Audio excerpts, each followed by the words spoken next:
to Lord Vinayaka. Om Ganeshaya Namaha. Mahaganapati has several names.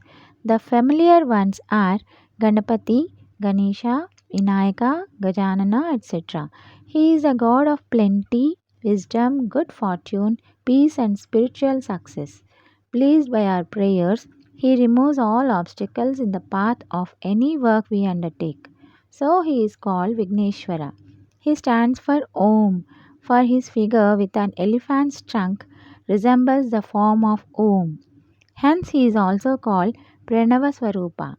He represents perfect wisdom. He has an elephant head. We are all familiar with the story how he got the elephant head, but it has a great symbolic explanation. A common word for elephant in Sanskrit is Gaja. Ga means the gati or the final goal towards which the entire creation is moving. Ja stands for Janma, birth or origin.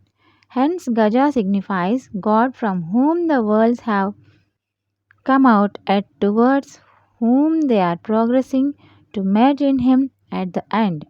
His large ears indicate continuous and intelligent listening to the teacher. We know how says Vyasa dictated the big book of Mahabharata to Ganesha, and Ganesha wrote down continuously without leaving a word and at the same time understanding the meaning fully. It shows how sharp his hearing was and how deep his concentration. He has a long trunk. The trunk of an elephant can pick up a pin at the same time it can uproot a big tree. It means that he can handle any work, big or small. If a poor and humble man prays, Ganesha fulfills his wants, and if a demon challenges, he destroys him. He is most compassionate but most powerful. His vehicle is a small mouse. Mouse is small but not insignificant. If a lion is caught in a net, it cannot escape, but if a mouse wants, it can cut as under the net by its teeth and free the lion in no time. The mouse also represents desires. Desires are man's enemies. If man runs after desires, he perishes. Ganesha sits on the mouse and controls it.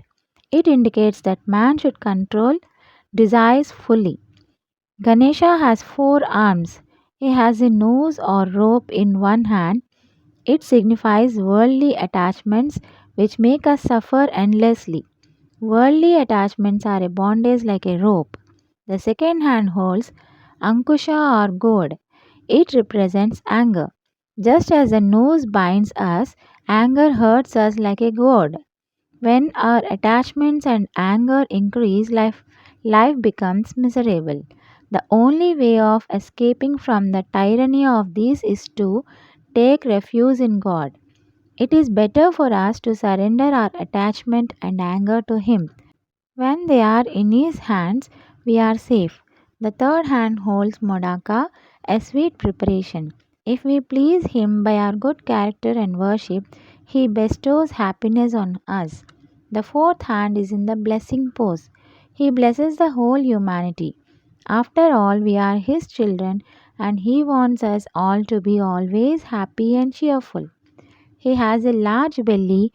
It indicates that all created worlds are contained in him. It also shows his ability to stomach and digest all types of experience, good and bad. Gajavaktam Surashrestam Karnachamarabhushitam Pashankushadaram Devam Vandeham Gananayakam. I bow before that God who is the leader of Shiva's ghosts, whose face resembles that of an elephant, who is supreme among the deities, who sports ears that look like fans, and who is armed with noose and goad. Ekadantam Mahakayam Taptakanchana Sannibham Lambodaram Vishalaksham Vandeham Gananayakam. I bow down to the Lord of all, who is of one task, large body, whose complexion is like that of molten gold, who has a big belly and large eyes.